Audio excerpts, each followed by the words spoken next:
can adjust emotion or adjust thoughts. They can ride with thoughts. They can influence a decision or a thought, but they shouldn't be the thought itself. They shouldn't be the decision.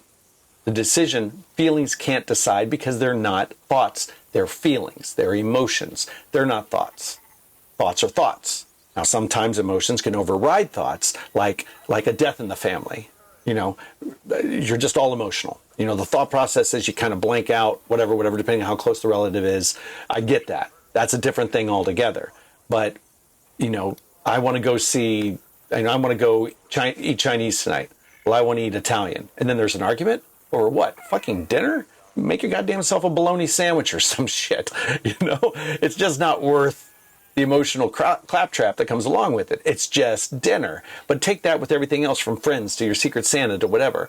It's, yeah, you put a lot of emotion into it, but maybe that's where your mistake was. Not that you did anything wrong, but you might have made a mistake, but maybe it's because you didn't go through that ever in your life before, and now you are. You're realizing, oh, I still do Secret Santa next year, but I just don't have to put as emotion. People want to do it? Pfft, all right, fine. That's something I don't have to coordinate. I got free time now, you know? She was nice. She told me, yeah, that makes sense. Oh, let me scroll. Hold on a second. Let me scroll. Feelings are, yeah. But you don't get assigned a person to get gifts for. Oh, I didn't know that. I've heard of white elephants. I don't think I've ever been part of one. She's nice and told me, yeah, that makes sense. I really didn't mean, didn't mean to make you feel insignificant. I'll make sure to communicate better next time. Good. And not just talking, communicating. It's not the same thing. It is 100% not the same thing. Let me give you a very easy example so you all know when someone is talking and when someone is communicating. If you took an Italian man and a Chinese woman and both of them started talking in their own languages, they're talking. There's just no communication. Why? Because no one is bothering trying to understand the other. They're just talking to each other, but no communication. Remember that. When you hear something and you don't understand it, that's people talking. Now, maybe they're trying to communicate, but it isn't working. That's just talking. Communication is the passing of information from one to the other, and then the understanding of that information that's being passed by both sides. And then vice versa. That's communication. Remember that. Talking isn't communication. Talking is the act of verbalizing something. A thought turns into a voice, turns into a word, it goes out your mouth. That's talking.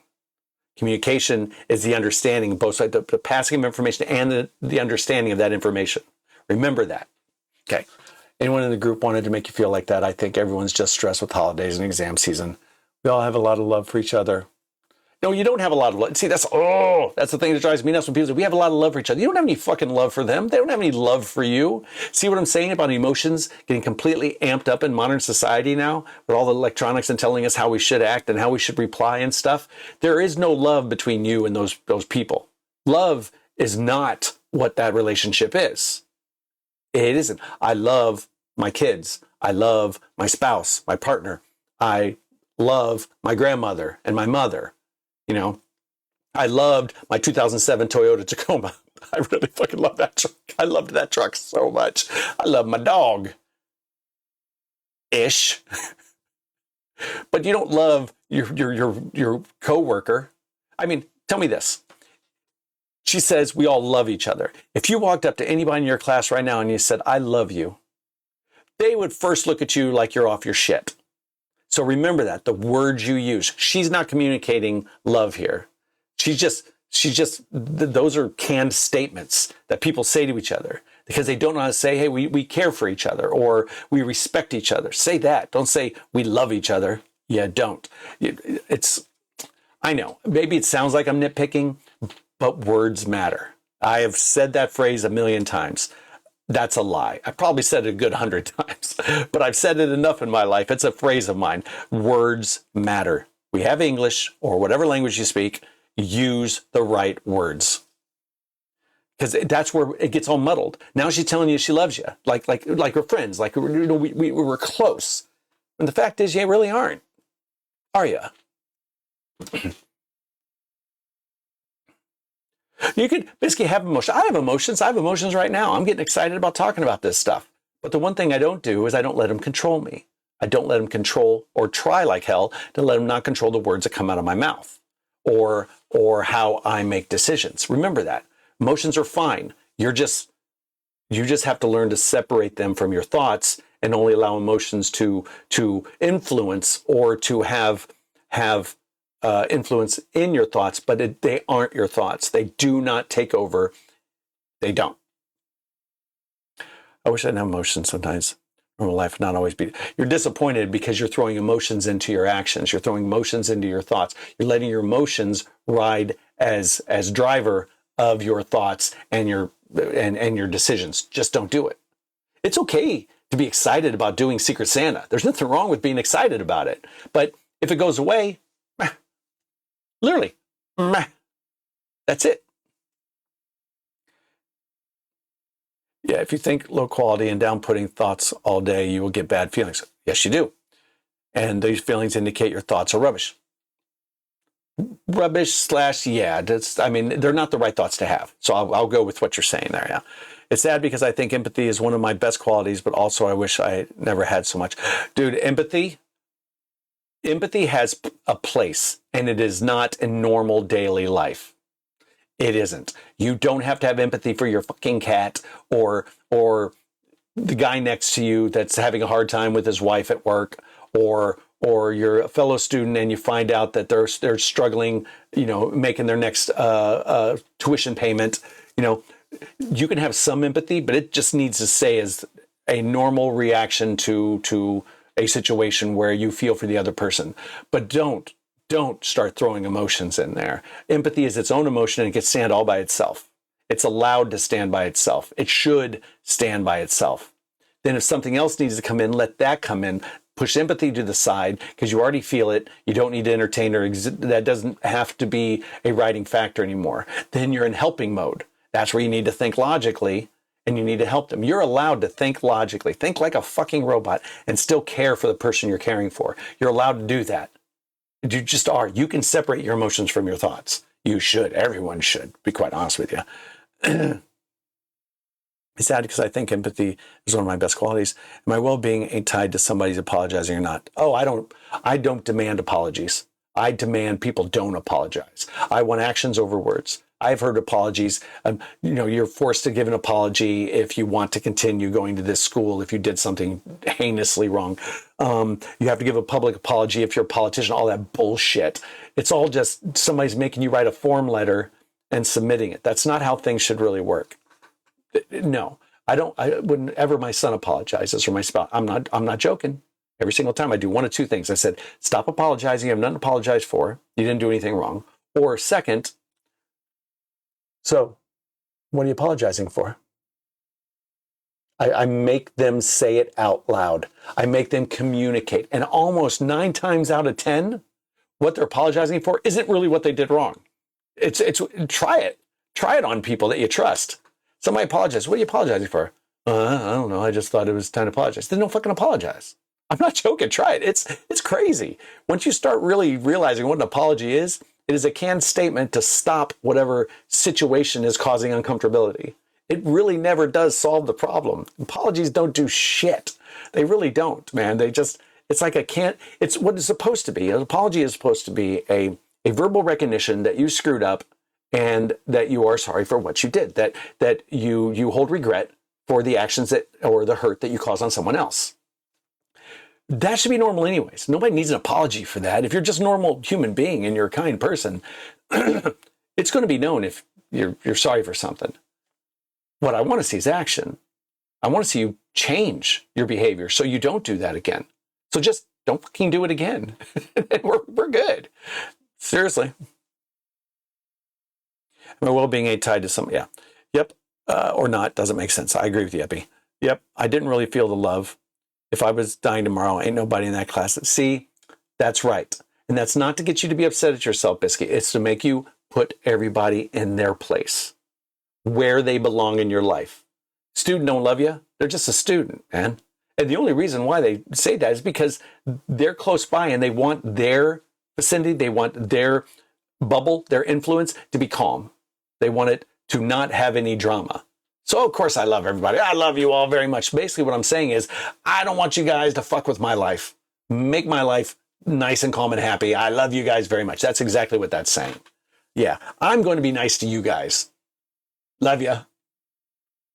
There's nobody over there. I'm pretending like I'm in a classroom and I'm sitting there. There's people over there and I'm looking at them and saying douchey shit. And it hurts. What a curse. Who the hell cursed me as a kid? Nobody cursed you as a kid. Stop it. Stop it, Biscuit. You keep talking down about yourself. That's dumb. Stop doing that. Stop doing that. Hey, I tell you what. If you think there's something wrong with you, the world will think there's something wrong with you. And if everybody thinks there's something wrong with you, then there's something wrong with you and people will act on that. So stop it. You're not like that. You're just a normal young person going through shit. Seriously, you aren't the first and the last that's going to go through what you go through. You're not. So put everything in its place. If you want to feel sad about something, fine, but get over it. And I don't mean get over it as be stronger. I mean, process it. You know, lean into it. I always say, if you're hurt, you're angry, you're sad, you're upset, you're crying, whatever, lean into that emotion because you know exactly what it feels like the next time it comes up and you could probably manage it better. I'm not saying deny it. I'm not saying get rid of it. I'm saying manage it. Everything has its place. Feel bad for literally everyone around me. If someone is sad, it's like I can feel their sadness. It's strange. It's because you put your emotions where, honestly, you get in other people's business. You just do it internally, and you need to stop that. Look, there's a Stoic saying. I'm gonna paraphrase here. The world is a stage, and everyone on it has their own script. Let them play their part. You play your part. Let them play theirs.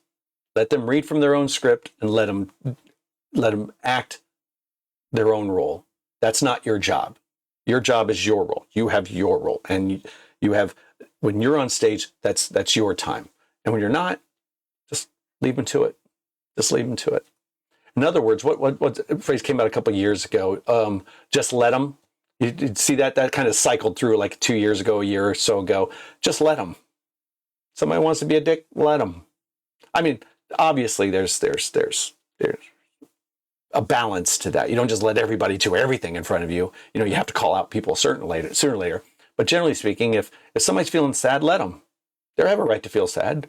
You know, don't get in there and trying to calm them all down. Let them get through it, and then afterwards, when they're rational, then if you want to discuss it with them, hey, how you okay now? Everything all right? Is there anything I can do for you? Blah, blah, blah. If you really sincerely care. But your empathy doesn't mean you care. It just means you've trained yourself to want to care about other people's problems because you want to help.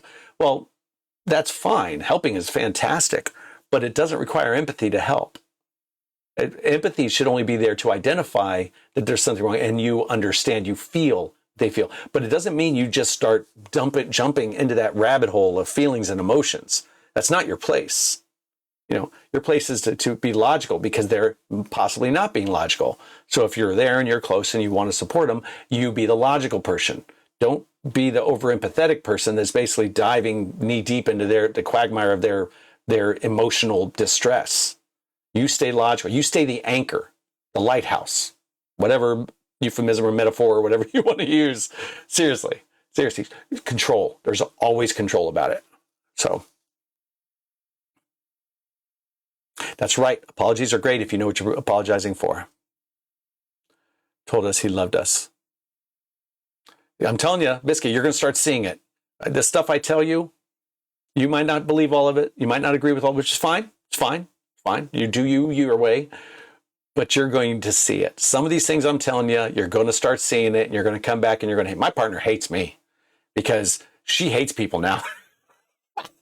Because I started pointing these things out. I was like, this isn't true. This really isn't true. People say this or people behave this for this reason. So what you're actually seeing isn't really what's going on. This stuff is on the outside, not what's on in their head. This is why this person's conflicting, blah, blah, blah, blah, blah, blah, blah. And we've been together 3 years, and she's like, I just can't unsee anything anymore. The things you tell me, I'm seeing it out of everyone. I said, well, okay, that's fine. But I always make sure people understand that what I say is what I believe. Now, most of the things I say are actual facts, but that doesn't mean every situation is exactly how I say it's going to work out. Some situations are different. So I asked her, I said, okay, so you see the things that I've been telling you that I see. I said, what do you think about it? Do you agree with it? Do you see it happening the way I've said that they usually happen? She goes, yeah, pretty much most of the time it happens exactly how you said it was going to happen. Or they are thinking exactly what you think they're thinking. And I was like, that's just observation. It's just understanding action, reaction, action, reaction, reaction, reaction, reaction. And sitting back and watching human behavior and watch how people respond and how people behave and what they talk about and what they're not saying. You could do this just, you close your lips and open your ears and you sit back and you watch. You don't participate.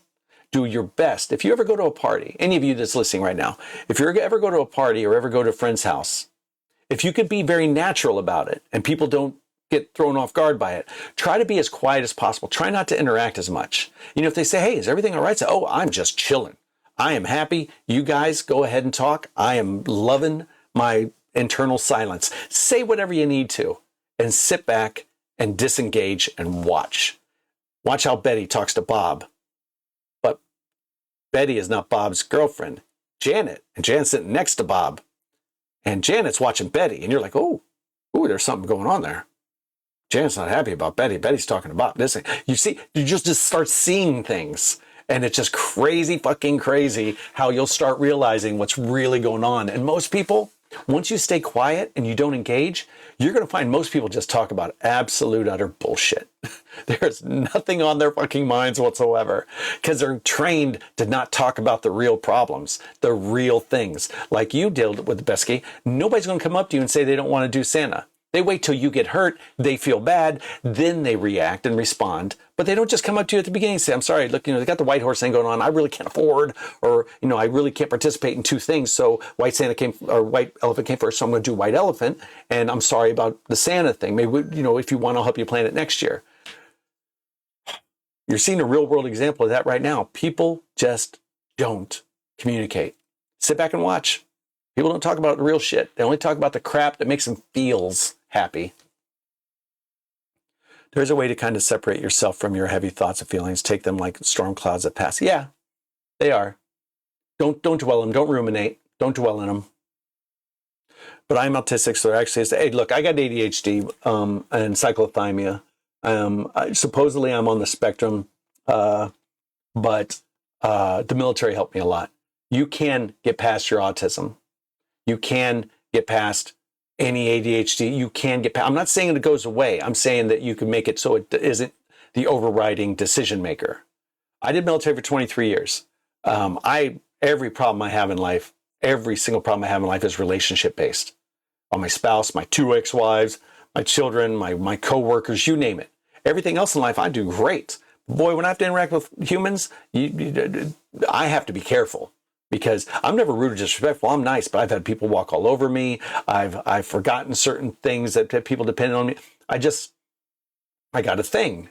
So what I've learned is best for me, and most likely best, well, I think it's best for everybody in the world, but Bisky, is pull back. Don't disengage completely. Just pull back. Just give them 15%. Don't give them your full 100%. They don't own that. They don't deserve that. It's not their business what you think or feel. Only give the people or the situations as much as required by you to satisfy the situation.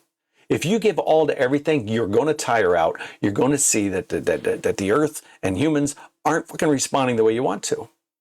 Give them 15%.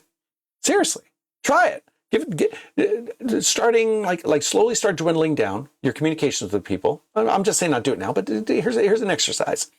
Starting whenever you feel like it, slowly start dwindling your conversations over a week. So the first day you come in, you're normal in class. The second day, you're normal, but just a little quieter, thinking things, worrying about my mom, something. By Friday, be nice and casual and calm. People might always start worrying and say, look, there's nothing wrong with me. I'm in a quiet phase at the moment. I just like the peace of being quiet. Then when they're used to that, then start watching. Then start not behaving. Couple things are going to happen. First, you're not going to get anywhere near the amount of communication that you used to because you're not engaging. That's normal. Nothing wrong with that. Second, you'll find out who your true friends are and who aren't. The people that don't communicate with you aren't. the people that are constantly, hey, how's everything going, man? I haven't seen you in a while. You haven't been on the ball court, you know, blah, blah, blah, blah, blah, blah, blah, blah, blah. Yeah, those are people that you might want to invest more time in. You could start actually minimizing the shit in your life by just backing off, and you're going to be very observant and see, well, basically how the world really works. Yeah, you'll start seeing phrases, people's eye contact, their mannerisms, their apologetic, especially nowadays, fuck me, their apologetic, sappy, shitty, douchey, emoting behavior. And it's like, God, you guys are all fucking drama and absolutely no substance. I'm dealing with that with teenagers right now. They don't want to do shit. Ever. And their mom doesn't make them. And not my kids, her kids. It's like, all right, I'm backing off. I tried. I'm backing off. You create that mess. I told her once, I said, hey, McDonald's always need workers. And she got mad at me. I was like, you ain't doing nothing with them. What the fuck do you think? You ain't doing shit with them. If you're not growing them, they're going to be serving me some fries. I want salt on my fries. I told her that once. I said, just make sure they put salt on my fries. Boy, she didn't fucking like that shit. That was some good stuff. That was some pride. Hey, sometimes, man, the arrow's got to hit the heart, man. Sometimes you just can't be giving some warning shots. Sometimes you got to go straight for the fucking heart. Classmates only if I ever need to talk to them, I can reach out to them. Yeah, that's a canned statement as well. I'm not saying they're not being genuine, but that's a canned statement. Always be careful of that. That's an invitation to talk. It's not always an invitation to talk. Just them being nice. I'm not saying they're not being genuine. All I'm saying is be careful in statements like that. If it's a statement that you know and heard a million times, there's a reason why it's a canned statement. It satiates people. It gets people to calm down. Like you trust them. They know you're not going to call. There's a way to kind of separate yourself from it. Okay, my mom told me that she loved me, and I didn't even believe that. Well, she hasn't proven to you. We've talked about this in the past. What proof has she given you? It's all talk. She probably does love you. She just probably doesn't know how to do it properly. Let's be honest. It's not the same thing, is it? Feeling it and accomplishing it isn't the same thing. Well, I'm usually the one who talks, but I will try it. I'm telling you, it's a good little exercise. It teaches you control. It shows you where maybe you are making certain errors or you could do things better. Like if you're not talking and everybody's getting by just fine without you, it's like, maybe I didn't need to be all sympathetic and empathetic. Maybe it's me. Maybe I just need to calm down on this shit. And then what do you have? Now you have all this empty. Remember I told you about the empty? You're going to love the empty. You want the empty. Then you're going to have this extra space in there and you can decide, I don't want to fill that with anything. I'm quite happy like this. You know, that's one less thing off my plate to deal with. So I'm going to leave that hole or emptiness or my space just right where it's at. I'm not going to fill it with anything. I don't need to grow anymore in that location. I'm fine with that being where it's at. So give it a thought. I'm just, I promise you it works. If you give it time, you give it effort, it does work. But it does take time and practice. It does. Everyone would be better off if everyone dealt with their own shit and didn't try to be like or worried about what others think or do. People don't want to deal with their own shit. They want to include other people and drag them into it. I don't mind people coming to me asking for advice. I give my advice, but I have one like it's almost like it's like a sign out in front of me that people don't really read because I don't really give it. I tell them the signs out there, but it says, if you ask me a question, I'm going to answer that question. Not the Dan in your, my name's Dan. So I say that sometimes. So I kind of, not the Dan in your head, but the Dan in real life. And people get shock subtype. People aren't happy with my answers, but I'm like, am I wrong? Yeah, but you could have answered it a better way. So how would you have wanted me to answer it? And I've said this to people, said, the Dan in your head, how would he have answered it? And they're like, huh? And I was like, well, you said I didn't answer it the way you wanted, which meant you were expecting an answer in a certain way. So you think the Dan in your head is somebody else. So the Dan in your head is conflicting with the Dan that you're talking to right now. I make it very clear to them as like, stop with the expectations. Stop with the thinking I'm going to give you the feels. I'm going to give you the answers. I'm not going to give you the feels. My job ain't fucking making you feel better. My job is to give you answers so maybe you will be better. You got your own feels, man. They ain't mine. I barely want my feels. I'm sure as fuck not going to get involved in someone else's feels. And it's not a selfish thing, but I'll be honest with you, it is a selfish thing. And Bisky, that's exactly what you need to be. And everyone listening, it's okay to be selfish because you have to protect yourself. You have to know who you are. How are you going to deal with anybody if you don't even know who you are? How you think, how you behave. None of that. Think about it. Gotta know who you are. I know. Is somebody coming in? Probably post guy. I have many relationships. I'm very lonely. I feel like everyone around me is fake, and it's the worst feeling. Bisky, you're lonely probably because you're alone, and you think when you're alone, you're lonely. That's because you're not in touch with yourself, not truly in touch with yourself. You're too busy with all the extra emotions and all this other stuff that makes you think that's who you are. That's only part of who you are. It's very possible, especially nowadays, that your emotions could be a little bit out of control, a little bit more ramped up than they need to be. Just learn to bring them back. Just dial them back. Just bring them back a little bit and start. All this education you're doing is supposed to help develop your mind and your knowledge and your understanding of the world around you and your specific subjects that you're studying. Well, that's normal life. Not all the emotions, not all the likes and the emojis and all that bullshit. That's normal life. Your thoughts, not your emotions. Why don't you get back into that? You're allowed. Your emotions aren't going anywhere. You're just learning to control them, to dial them down a bit, to be more concerned about how you are versus how the rest of the world sees you. Okay, the world. Let me read these, and I'll give you a little story. I think everyone would be better off. True, I have many relations. Oh shit. There's a lot in here I haven't read yet. You can't fill that hole. You can learn to be happy with yourself, and that holes are good.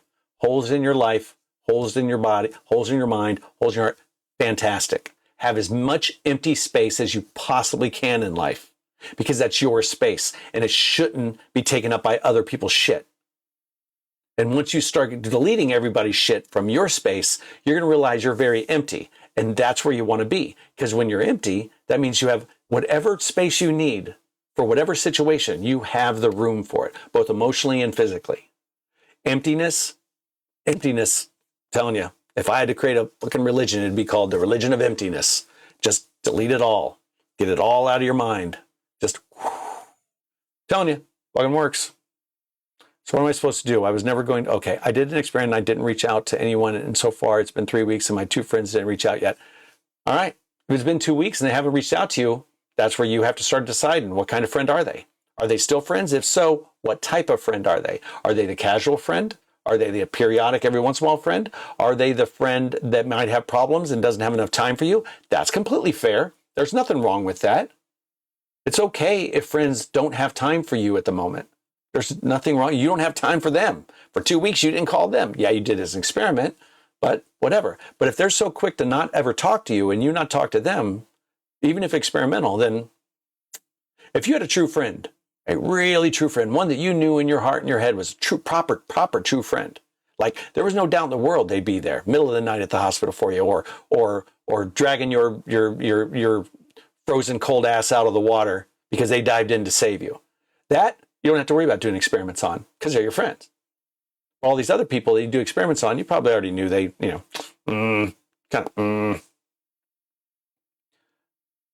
Being alone isn't lonely. So what am I supposed to do? I was never going to reach out to them to talk, but it's either them or ChatGPT. Hey, I love ChatGPT. Don't you talk bad about ChatGPT.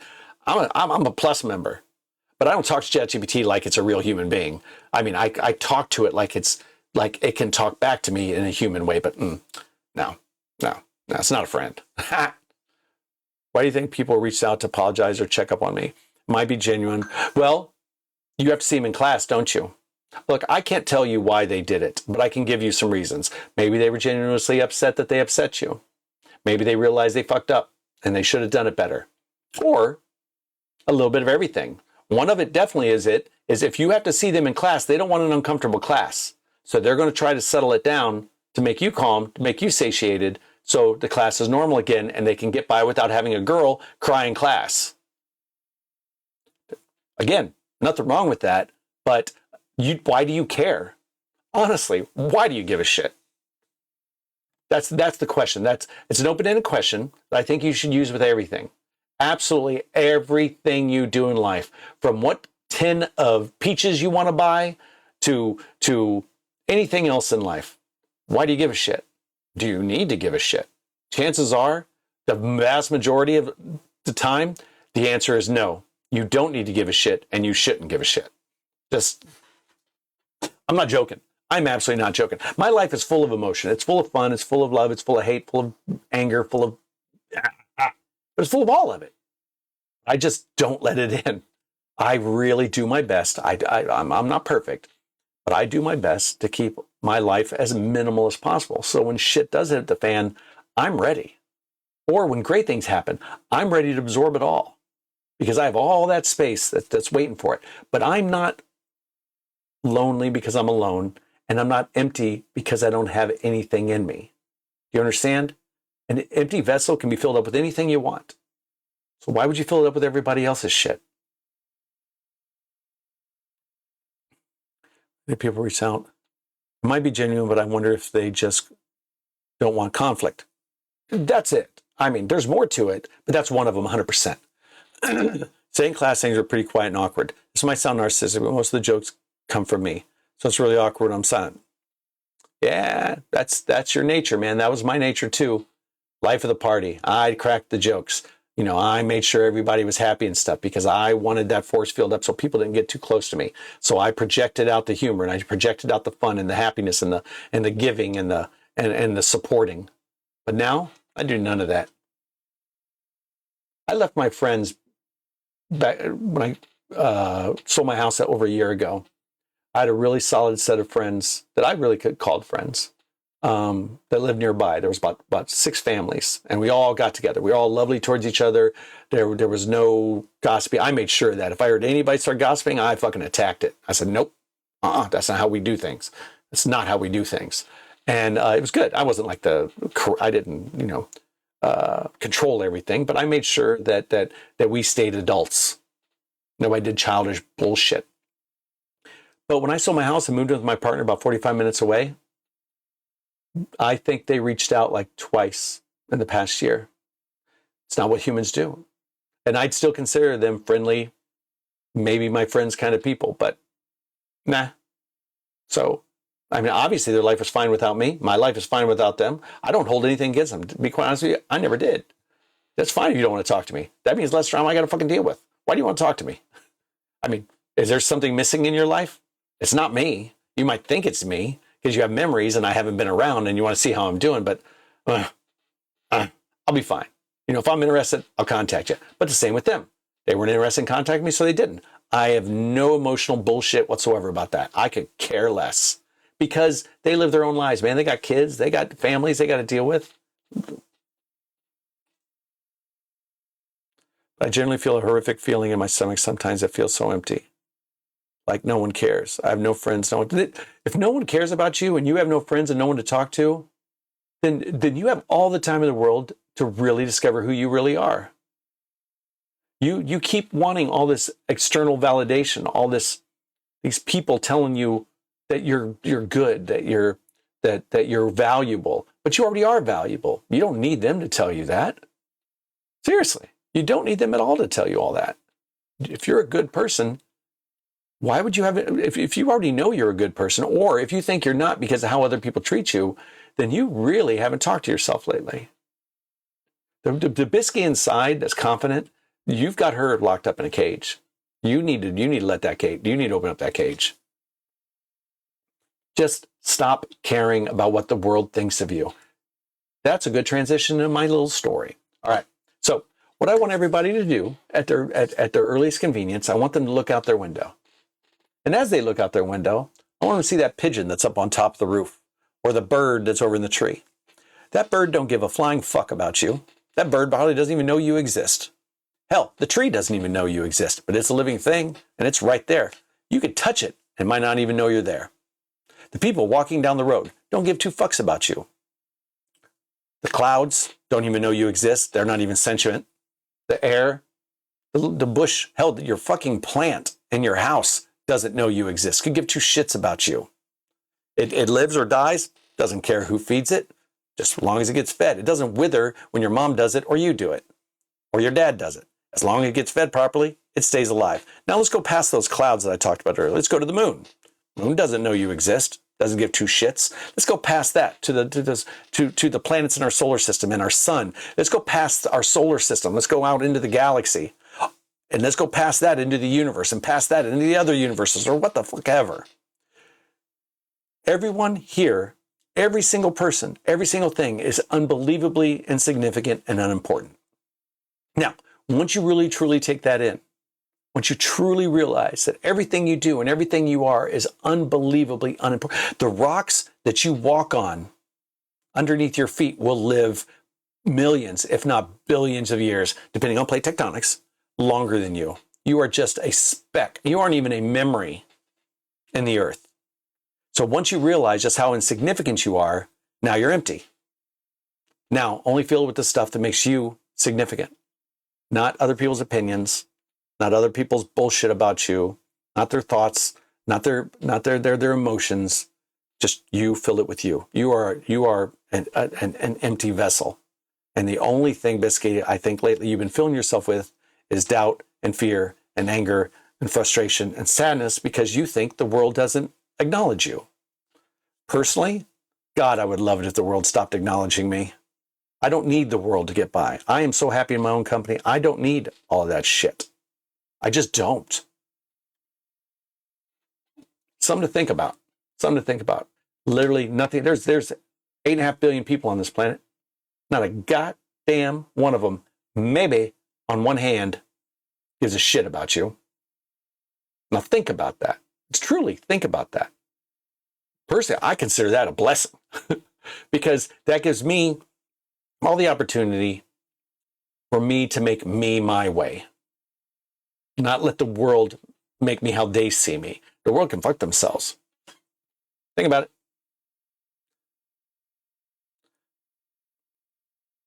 3 weeks and they haven't reached out to me. Didn't Biscay. Then let them go. In 3 weeks, they haven't reached out to you, let them go. Kind of already have. Now just realize it. And then, good. You have expectations for others, so you will be disappointing them because they won't be playing your role. Yeah, it's true. Yeah. The world doesn't play by your rules. So, stop playing the game. Class, and it wasn't until I was silent until I realized how much I genuinely contributed to this class culture. Yeah, well, stop contributing. Let someone else come up. Let someone else fill that void. If they're uncomfortable, let them do whatever fakery they need to make the environment look good. Personally, I'd go into a class, I'd ask good questions. Any question I need to ask, I ask out loud, and then I walk out of that fucking class. They all go that way, I go that way, and I couldn't be happier. I'm not there for them. I'm not there for any social. But of course, I'm 52 years old, you're 21. So you still got a whole life ahead of you to learn these things, but I hope you do. Sooner rather than later. I'm not saying at 21 you need to. I don't even know if that's going to stunt your growth if you try to behave like me at 21. Jesus, I don't know. I'm a 52-year-old man. I'm expected to behave like this in a certain way. Not a 21-year-old woman. I don't expect, no. So, but no, learn where you can and where you can't. Yeah. Don't fill yourself with them, fill yourself with you. Or fill yourself with nothing. Nothing is just as good.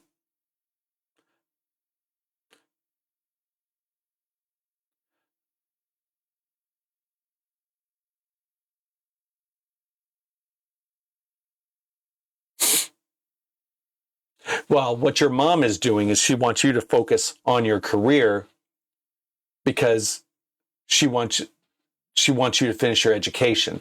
That's what she's saying. Your mom doesn't care for you in the same way. She's not giving you the advice in the same way I'm giving you the advice. She's saying, stop worrying about this drama because she doesn't give a shit about your drama. She cares that you finish your fucking schooling. If you told me everything you did about your mom and how she doesn't care about you, she ain't giving you advice for life. She's giving you advice for school. I'm giving you life advice.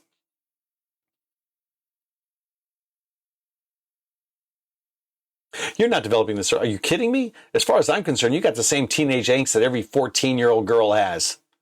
Maybe even boy. I guess. Boys have it too. They have a social anxiety. Remember what I told you about children, adult, grown? Remember? You're still in that child adult phase. You're still in that window of child adult. You're just going through it. That's all. I mean, you're learning new shit every day. You know, I learn stuff new every day. There's not a lot I haven't seen, but what I'm learning is usually a variant of stuff I've seen before. I say, oh, I didn't know it could happen that way. Shit. So, but I just learned to stop being surprised because I stopped expecting. How do I say this? I stopped being surprised because I stopped expecting there to be surprises out there. And I'm still surprised.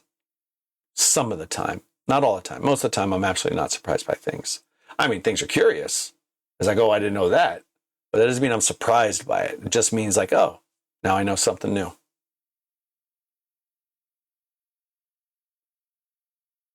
Of course, they're not learning any of it because none of them are talking to me. Girl, they're not talking with me. So they're not learning it. The world hates a philosopher. People don't want to live on the outside world. They want to live in the worlds in their heads, the ones they create, the ones that everybody else creates. So they all like sync up, this mass fucking hive mind, where everybody says we love each other and everybody fucking emojis a heart and shit. You know, that's why I give thumbs up. People are like, thumbs up is a little bit callous. I said, no, it's not. Actually, thumbs up is fucking normal. That means okay. I'm good with it. I don't have to fucking heart everything all the time. What's after heart? You know, what's going to be invented after heart? When heart becomes the thumbs up, now it's after heart. You know, there just isn't. Yeah, people don't want to live in the real world. You're trying and you're realizing it's a little bit tough. Why? And I'm giving you the advice that says, here's probably why it's tough for you. Because you're giving too much of yourself and the world doesn't fucking care. So back it up.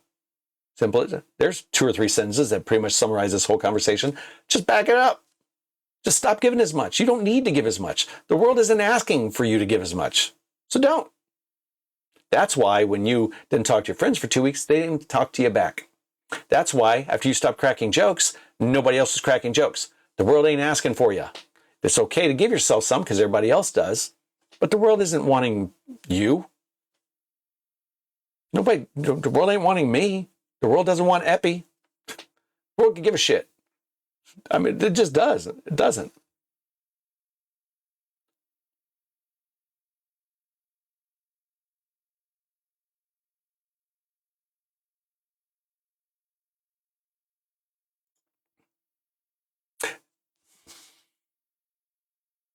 Dude, every time I try to go into therapy, people tell me I'm wrong. You know why? Here's another little bit of advice. Stop giving everybody your opinion. Because every time, if you notice, try it, you're gonna start looking at it a different way. That once I tell you this, every time you give your opinion, people think, or every time you tell somebody your opinion, people think it's an opening for them to give theirs and to tell you what to do. Stop doing that. Just do whatever it is you want to do.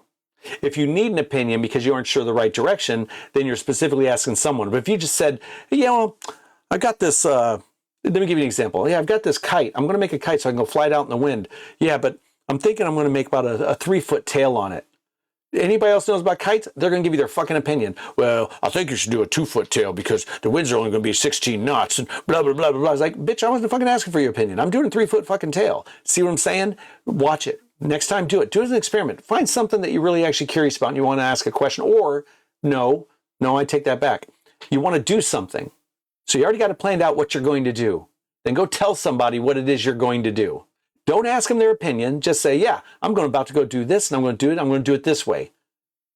See if they don't offer you some kind of fucking advice, especially at work, especially at school, especially at home. I stopped telling people what I'm doing. I mean, if there's a plan, like I'm going to the groceries, fine. I'm going to the groceries to buy milk. Oh, don't buy milk yet. We need fucking milk. If we didn't need milk, I wouldn't buy fucking milk. We need milk, I'm buying milk. Do you need anything else? I'm telling you, you're going to see it every single time. And hopefully you're going to stop telling people shit. Just don't tell them nothing. None of their goddamn business anyways. It's true, Bisky.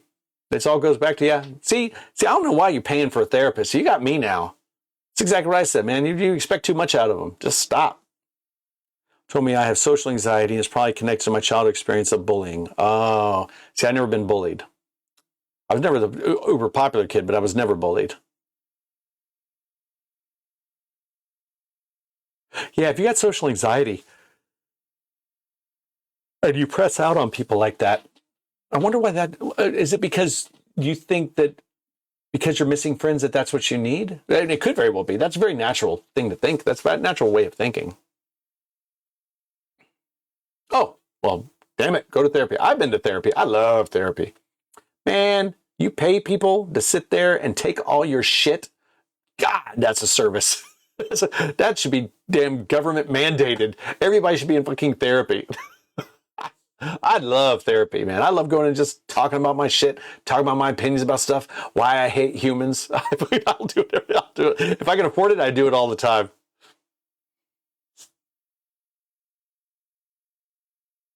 I bet it did.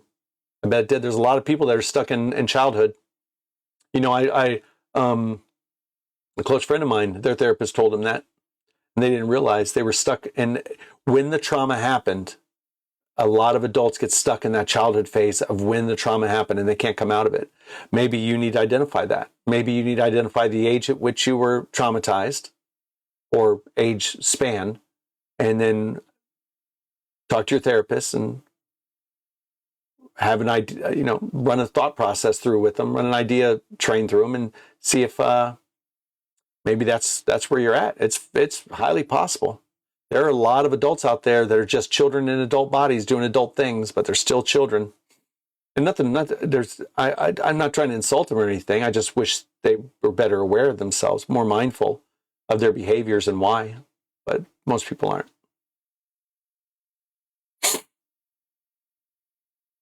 Yeah, that's got to be tough.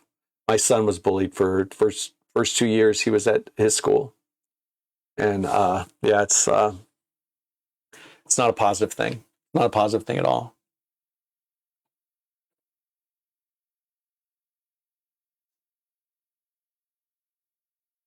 Well, you know what? Here's what you could do on that, Bisky. I'm not joking. Okay, I generally do think I am stuck at around 15 or 16. Fine. If that's what you think, then talk to your therapist about it and run through the whole entire gamut. Run through the process. Ask the questions. Do the practices. Do the training. Do whatever it is that she wants you to do. Do what you think you need to do to come out of that. And if it doesn't work, then go back and say, this part didn't work. What else can we do? Don't think that you're a failure because you think this and all of a sudden it doesn't. The remedies for it don't work.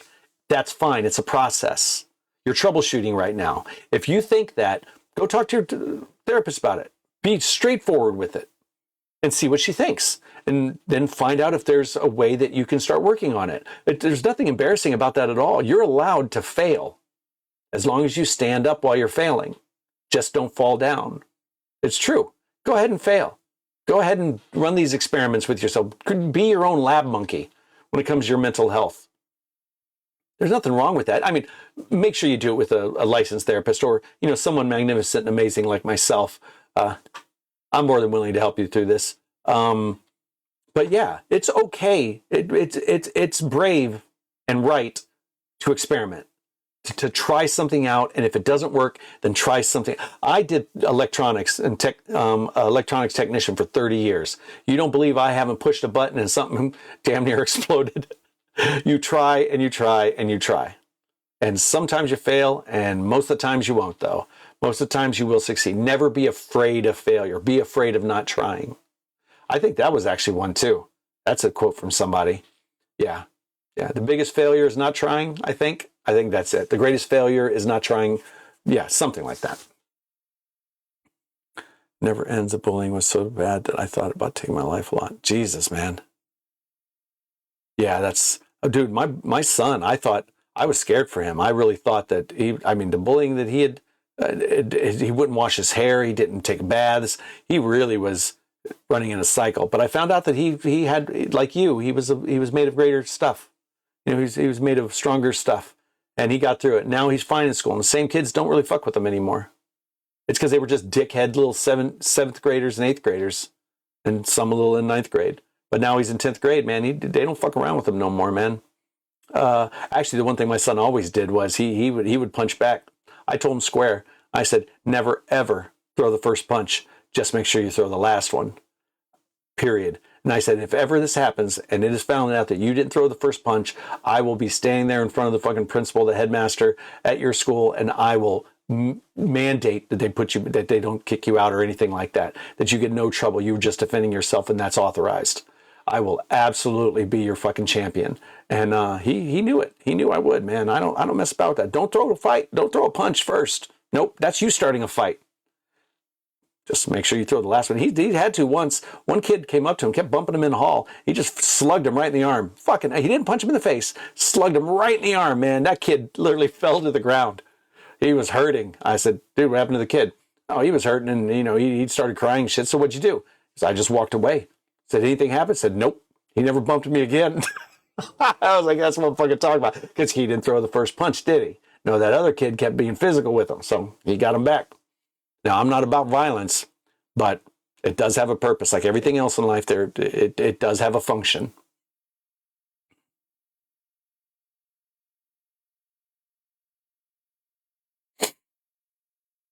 See, Biscay, about the victim thing, you might actually be a victim, and you might be going through what normal victims go through. But I wouldn't say, oh, you're just being a victim. What the fuck does that mean? That's just antagonistic. That's just dismissive. No, it's very possible that you have trauma and you're behaving, your responses are those of a victim. My partner, she suffered spousal abuse, and she's a victim. And I noticed it when I started dating her, exactly what it was. And then she told me the stories. Well, I knew something was up. And then she told me the stories, then it all clicked. And then now we're addressing that through therapy and stuff, helping her out. And she's still stuck at like 11, 12, 13 years old, and the spousal abuse when she was in her mid-20s. And yeah, she didn't realize it, and it's hard for her to come out of it, but she's seeking therapy and slowly working through that process. But everything she did, from how she raised the kids to how she responded to me on things, it was all just weird. And it was like, it wasn't mature. It was like a child raising children. It was really an odd thing. But, and I'm not disparaging her. I love her to bits. But once we figured it all out, it's a thing, man. Many adults are stuck at that age that they were abused or violated or stuff. It's a problem. Mom told me when I was bullying, I was doing something wrong, so she took me to get new clothes and makeup and all this stuff. Bullying never stopped, and I still wonder what I did wrong. You didn't do anything wrong. Everybody around you was assholes, including your mom. I'm sticking with that. I ain't apologizing for that. People ignore signs of suicide behavior all the time. Every single time I've been suicidal, I got the worst treatment. Parents called me lazy for sleeping too much. My teacher said I was misbehaving and a bad kid. Well, here's the thing about your last statement there. If no one knows what's going on with you, they can only make their own assumptions. Now, the problem was you were a child. Maybe you didn't know how to express it properly or come out. Maybe you were fearful. Your mom was your mom, and your dad was just a mom adjacent person. So he probably wasn't helping out. Over traditionalist, feeling like, told you, inadequacies of not really being in control of his family, that whole 9 yards. Yeah, I'll say this in general, if people don't communicate what's really going on, everyone else around them that has to deal with that person is going to start making assumptions because they don't know either. So they have to start experimenting until they can figure out what it is. So, but most people make assertions, not assumptions. Well, assertions, assumptions, but they don't know how to get involved. Go back to communication. People don't know how to communicate properly. They don't know how to talk to anybody else. They don't know how to say what really is important. They've been trained, specifically recently over the past 30 years, they have been trained to not talk about important things. They think they are, but they mask it all with I love you and fucking heart emojis and shit. It doesn't work, man. Real communication is a scarcity. It's a rare find in modern society. You'll find it in old men. Find it a lot in old men. Old men don't give a fuck. But a lot of them are still about their opinions. So they're open about their communication, but it's really peppered with opinion and not a lot of facts. It's what they grew up with and what they're willing to keep up in here and not actually, explore in the real world. So they just keep to what works for them.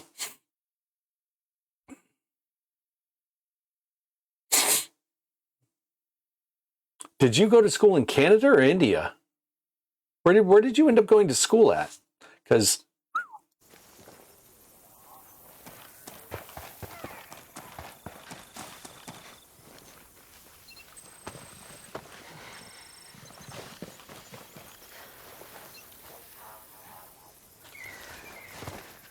I'll keep that right there.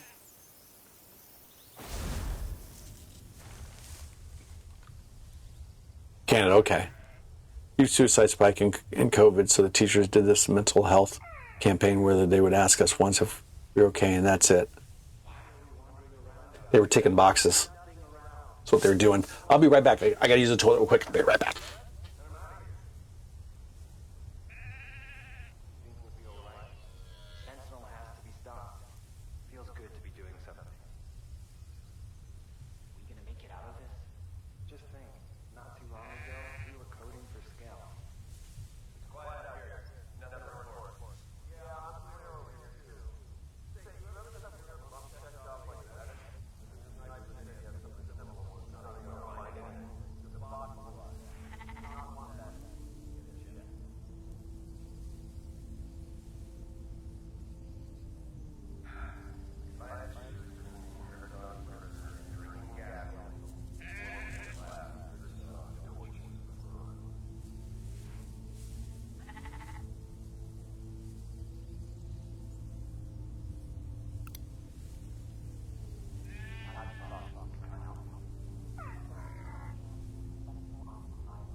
Have a little snack.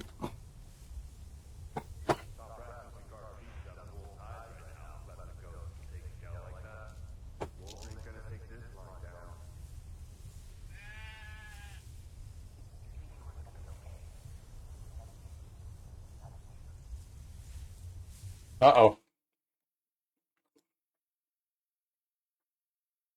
Going last one now? All right. Oh, how are we doing on my uploads? We still uploading? Oh, only 3 left. That's good. That's good. All right.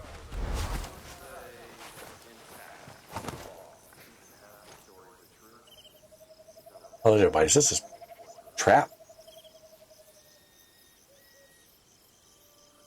It looks like a trap. Where's everybody?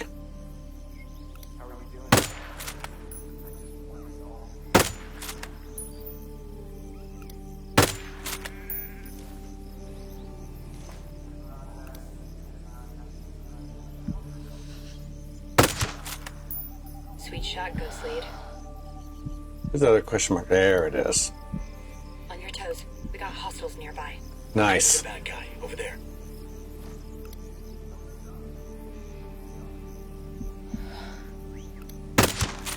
Hostile identified. Over there. Okay, we're clear here.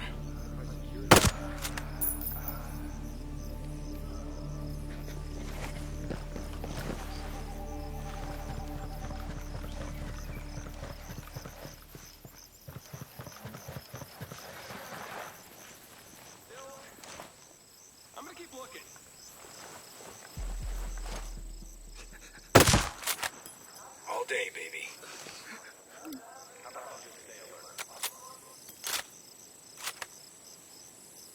Anybody else? Yeah, there's a few more. Where are they?